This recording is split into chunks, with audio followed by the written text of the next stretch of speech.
Hey everyone, Tam V here from the Energy Almanac, and I'm super excited today to bring you a guest who is going to have a special offer for you that she's going to talk about in a bit.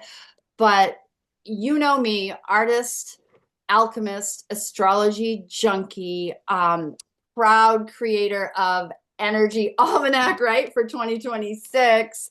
I love to talk all things creativity, astrology, alchemy. And so that's why I'm super excited to talk to Patty Colvin, who is going to join me today for a really raw conversation. We have no plans, no prompts, no questions. We are just going to hash it out right here with everybody. So, Amy, please give us an introduction to you and what you do. Right on. All right. Thanks, Tam. Yep. I'm Patty Colvin, and I love talking about compassion and compassion training and the fact that compassion is trainable, and Qi Gong and mindset. So I think all of those three things together really help people rise up. I've been following a meditation path that blends Taoism, Buddhism, and Confucianism together for over 30 years. Wow. I started teaching meditation and Qigong at Google in 2011. And I just love it because even though it's not always easy, the kinds of things that we talk about when you hang out with me, and maybe we'll talk about some of them on this video right now, it really creates sustainable positive change. And I love helping people grow. Oh, solid Virgo. I happen to know that we're Virgos that are days apart from each other. She loves service to others, and I totally get that. And so, like, side note for those who don't know yet, Amy is a writer for the 2026-2027 Energy Almanac. And her topic that she brought in was Qigong and compassion. Who knew that you can train compassion? Like when you said that just now, I was like, oh, I know people who could use it. Right. Right. And it's really pretty fascinating. So again, that my longtime meditation path, a pillar of Taoism is compassion. So moderation, compassion, and humility are the pillars of Taoism. And when I first started teaching meditation at Google, my teacher teaches in very much of a do it this way because this is the way it's done kind of way, rather than over explaining things. And I think the whole mindfulness movement, as it was coming out in the 2000s and so on, it was really heavy on telling you how and why instead of just saying, okay, practice. Right. Here's some basics, just do it. So I discovered that there was a certification program offered at Stanford University to teach their compassion cultivation training program. So I did a year-long certification at Stanford with the deep intention of wanting to be able to talk to these Googlers, all these very tell me why kind of minds, why this is good for them, how it's good for them, and how compassion is trainable. And oh my gosh, it was such an eye-opener. And the way they approach it, I mean, so often when people think about compassion, really what they think of is empathy. Oh, I'm moved by you. I feel your pain.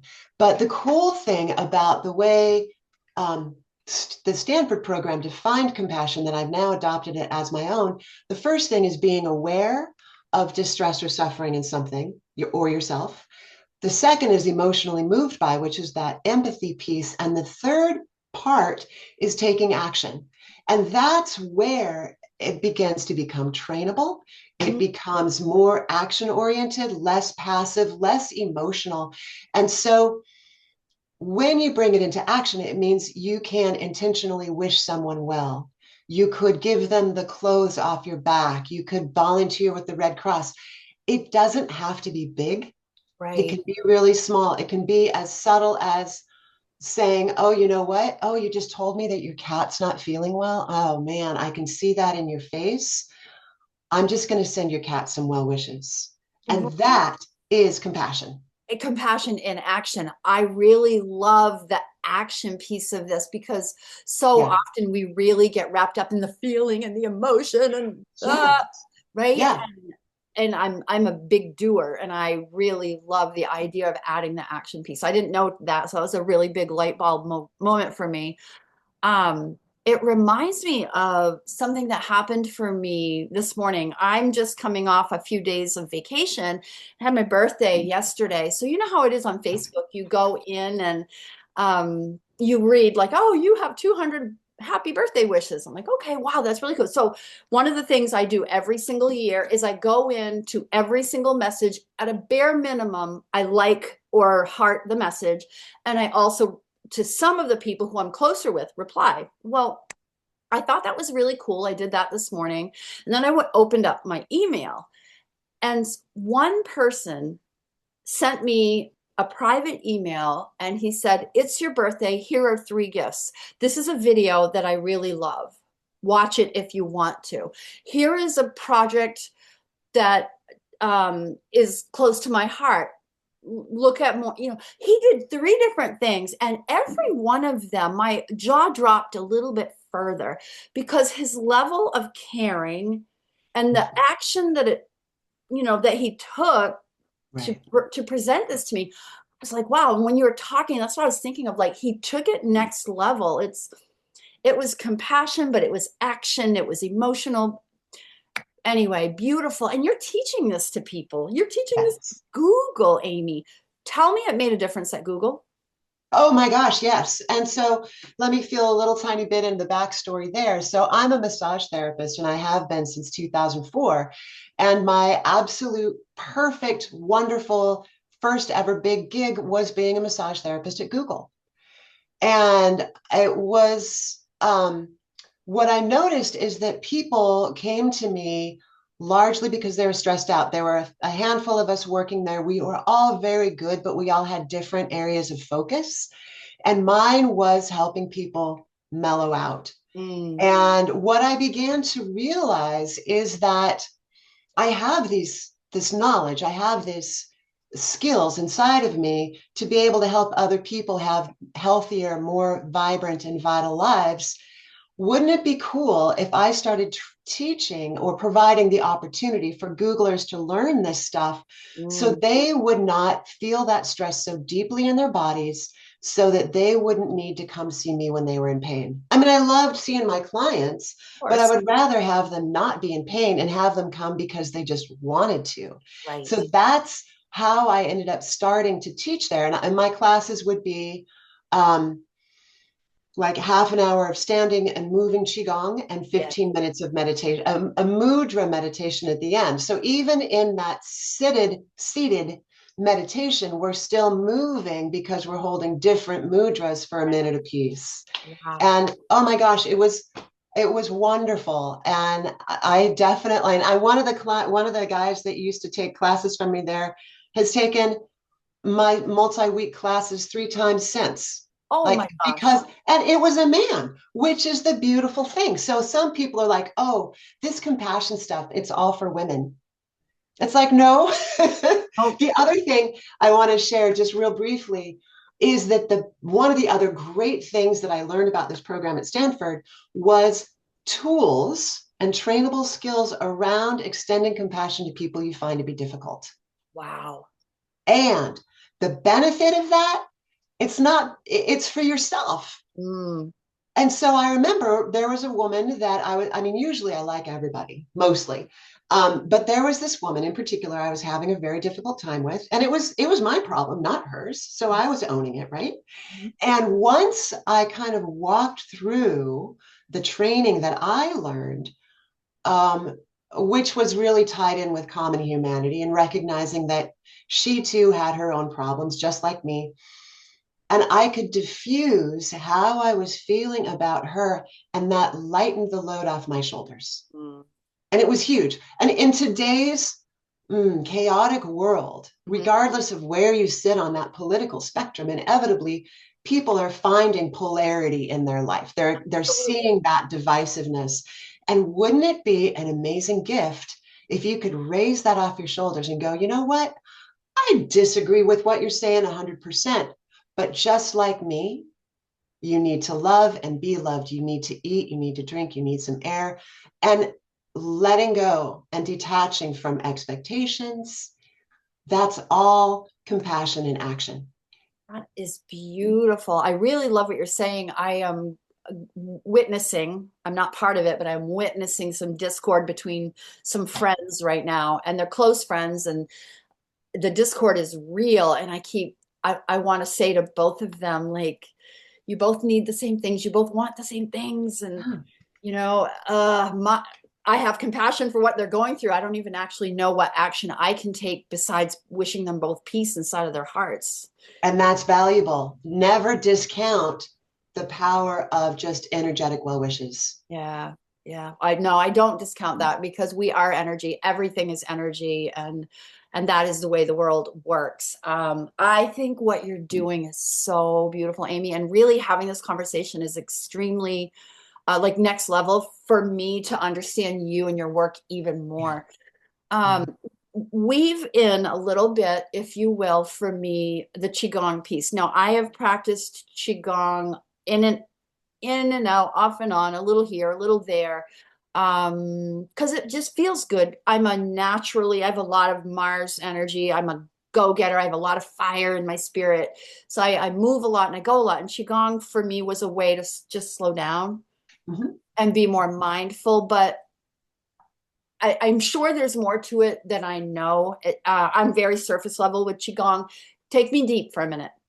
Yeah, you bet. And for those who've never even heard of this word before, let me spell it. It's Qigong.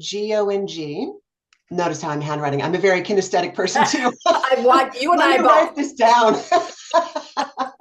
Awesome. So, and it's a compound word. Qi meaning internal energy, Gong meaning cultivation of that energy.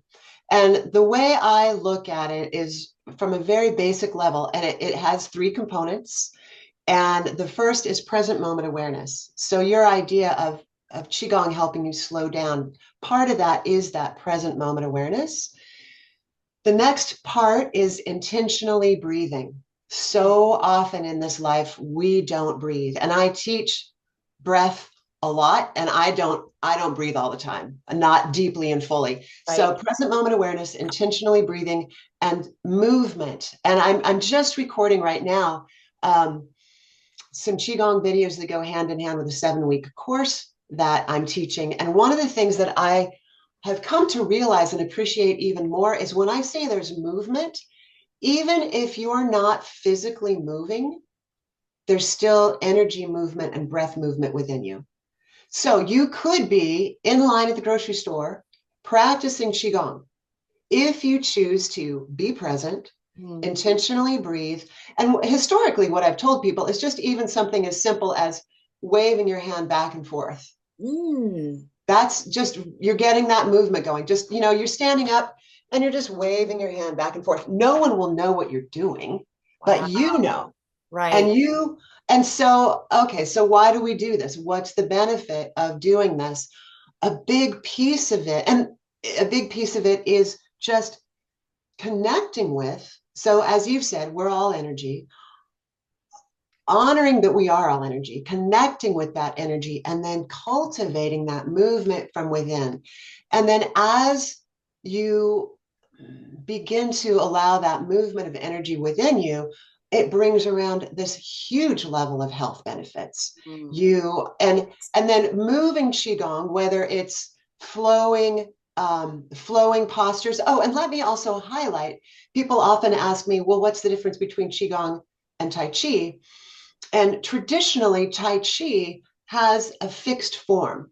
So you learn a form, could be, 8 movements, could be 108 movements, whatever, but that's a fixed form. Yep. Qigong is more free flowing. So Qigong is this umbrella, and Tai Chi sits underneath it. Okay. Gotcha. And other martial arts sit underneath that. But the big mother Yep. is the idea of Qigong.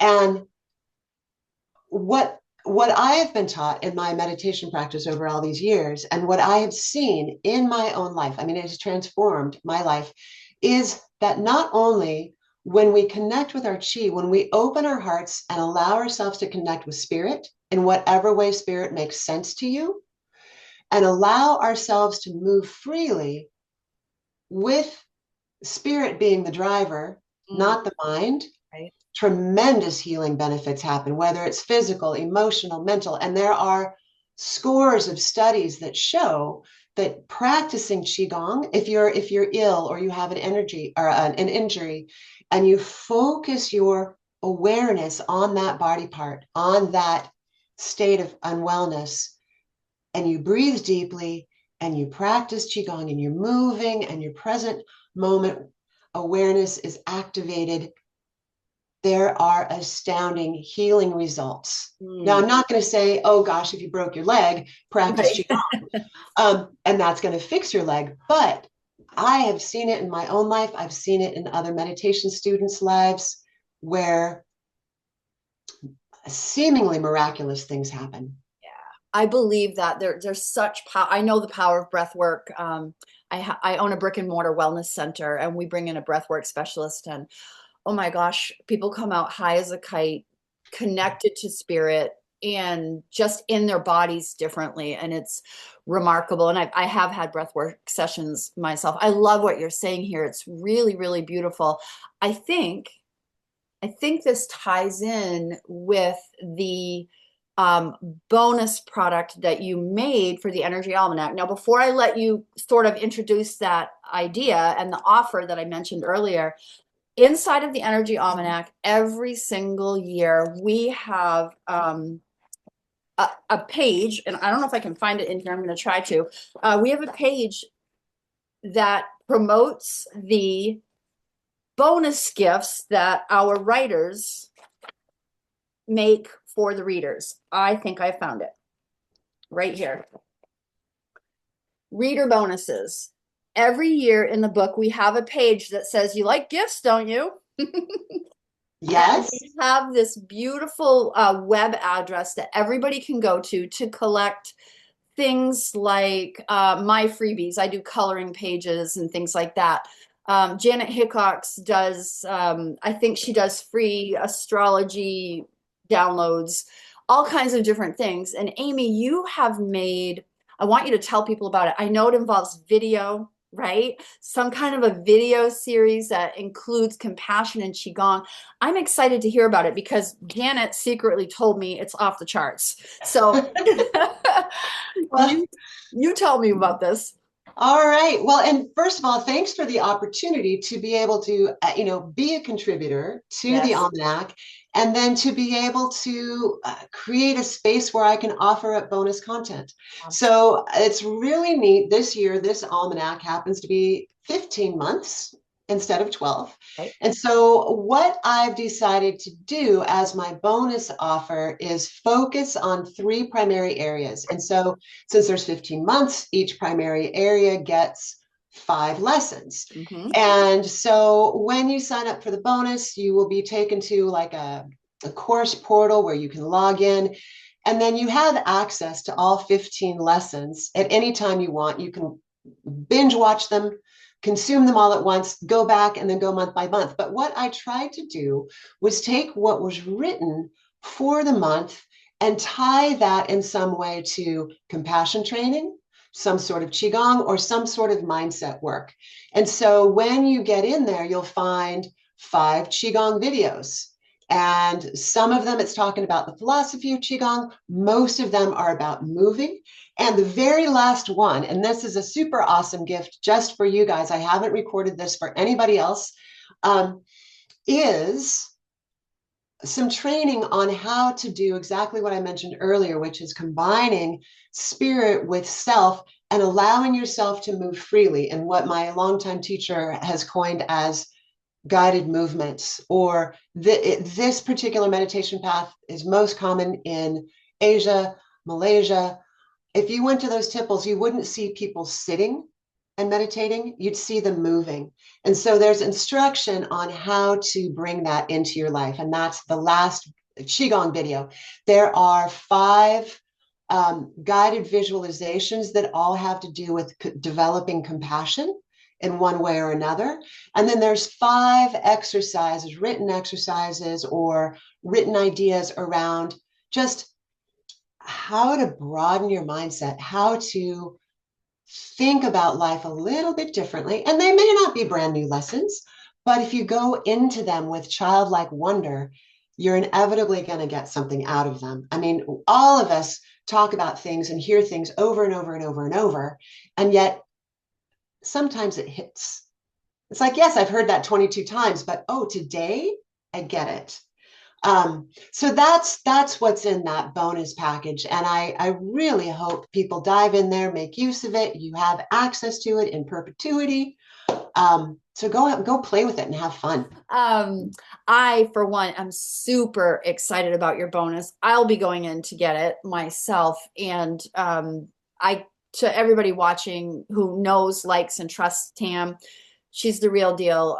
Amy is the real deal. This is a beautiful, generous body of work that I'm super excited about. So, Amy, the world is, I don't want to say it's upside down. I don't believe that. I believe that the ship is righting. I do believe that. But you must have some, like, if you could leave everybody with one little tidbit, like, hey, do this. What would that be? Yeah, I will in 1 second. The other thing I want to point out is part of how I teach, and this might tie in with that, but part of how I teach is I really want people to be able to integrate these ideas into daily life. Mm, So it's not like, oh, just read this book and oh, maybe that's fine to do it someday. Dive in, yeah, take action. And always. so the tidbit that I would leave people with, and it's funny you're talking about riding the ship. The way I feel is like we're in a snow globe and it's just been shaken. Yeah. And Yeah. who knows when all that snow is going to settle down. I don't think it will be for a while. Yeah. But what can we do in the meantime to find peace, right? Mhm. The first thing that bubbles up is have patience. Mm, Patience for yourself, mhm. patience for people that you love, Yeah. patience for people that you find to be difficult, Mhm. and just along with that level of patience, do your best to practice detachment. Mhm. Remember that all of this is transitory. Mhm. All of this is fleeting. And it may feel like the worst thing ever or the most uncomfortable thing ever. Be patient, ride it out, and things will ultimately smooth out. Yeah. I have to tell you, it sounds like you're channeling your best, Janet and Tam. One of the things that we talk about a lot, she and I, this year, because there's so much Aries energy, we say respond, do not react. And Mhm. so that takes a form of patience. And I think we all should tap into that for the next little while until this wave is over, until this big. Yeah. And then one more thing I would leave Absolutely. people with is going back to that very opening conversation around compassion. Remember the action step. And Yes. remember that sending well wishes to others has tremendous value. Oh, It's yes. good for your own soul and heart. It's good for everything out there. And if imagine, Tam, and I know you think this way, if everyone simply expressed well wishes for Yes. other people Yes. all the time, the world would be so much more comfortable. 100%. Sometimes when I'm walking my dogs, every car that drives by, I go, God bless you. Or I'll look at the neighbor's house and I go, God bless you. And I haven't seen them in 8 months, but God bless you. And I don't know that driver, but God bless you. And that's just like my little gift to humanity on the days that I can do it. And honestly, if we can all just do that a little bit more, it's going to happen fast. It can all just come together. Really beautiful. These are topics I could talk about all day long. And I get really tearful. You're talking, my eyes are welled up, and it's just I have such hope for the future that we are all, I do feel like the world is coming together. And when you read all these people who channel entities and what they all say, you're doing good, hang in there, you're doing really well, love is the answer. And I believe that love is the answer. This has been really, really spectacular. I know that you do a lot of different things, a lot of different topics, but like, how do people begin to work with you? Do you have a freebie on your website that's different? Do you want to just name your website? How can people begin to like know, like, and trust you? Yeah, that's a great question, and thank you for asking. The easiest thing for people to do is just go to my website. And as you can see on the screen, at least I'm assuming it's recording it with my name on the screen, www.amypattycolvin.com. Perfect. So, and then there, when you, if you're new to the site, it'll pop up and it'll give you an opportunity to jump on my mailing list and get yet another um, guided visualization, another handful of tips for how you can integrate some ideas today. So Nice. that's probably the easiest way for people to reach me is just go onto my website, check it out. You'll see my programs. I also lead international spiritual adventure tours, and you'll find all that information on my website as well. And yeah, come stop by the website, sign up for the newsletter. You Yeah. can always unsubscribe anytime you want to, but check it out. See what is available there. You might be surprised. I think I have one more question. Who should work with you? If you are feeling XYZ, come work with Amy. Who is that person? Oh, that's a good one. Um, if you are ready to grow and put in a little bit of work to get to the next level of vitality and joy and exuberance, and come work with me. And especially if you recognize that you've got a life transition ahead of you, whether it's shifting into retirement, whether it's you've just lost your job and you're scattered and you don't know what to do because you're scared. I think that the compassion and the qigong and the mindset, all of those three things together are really excellent for supporting people in transition and supporting people who want to grow. Beautiful. I hope that people understand the amazing value that you bring to the world. And I'm going to show, this is a page in our beautiful coil bound book. This is Amy's introduction to her topic, Qigong and Compassion for Holistic Vitality, inside of the 2026-2027 Energy Almanac, which looks like this. It is available now. You can go to www.theenergyalmanac.com and find out all kinds of information how to get your copy of this book, and on and on. The book bonus by Amy will be up on the Energy Almanac website by December 1st, fingers crossed. So don't go watch this in October and expect it then. We will get it to you in December, and it will be available through March of 2027. That is a long time. I am so honored, so pleased that you jumped in my sandbox to play. I am going to be thinking about compassion in action for a long while after this conversation. This has been a real delight, Amy. Thank you so very much. You are so welcome, and thanks for taking the time to have this conversation with me, Tam. It was really a pleasure to share these ideas with you. You are so very welcome. And thanks, everybody. Make sure you visit Amy's website, and you can go to theenergyalmanac.com. See you again next time. Bye. Bye.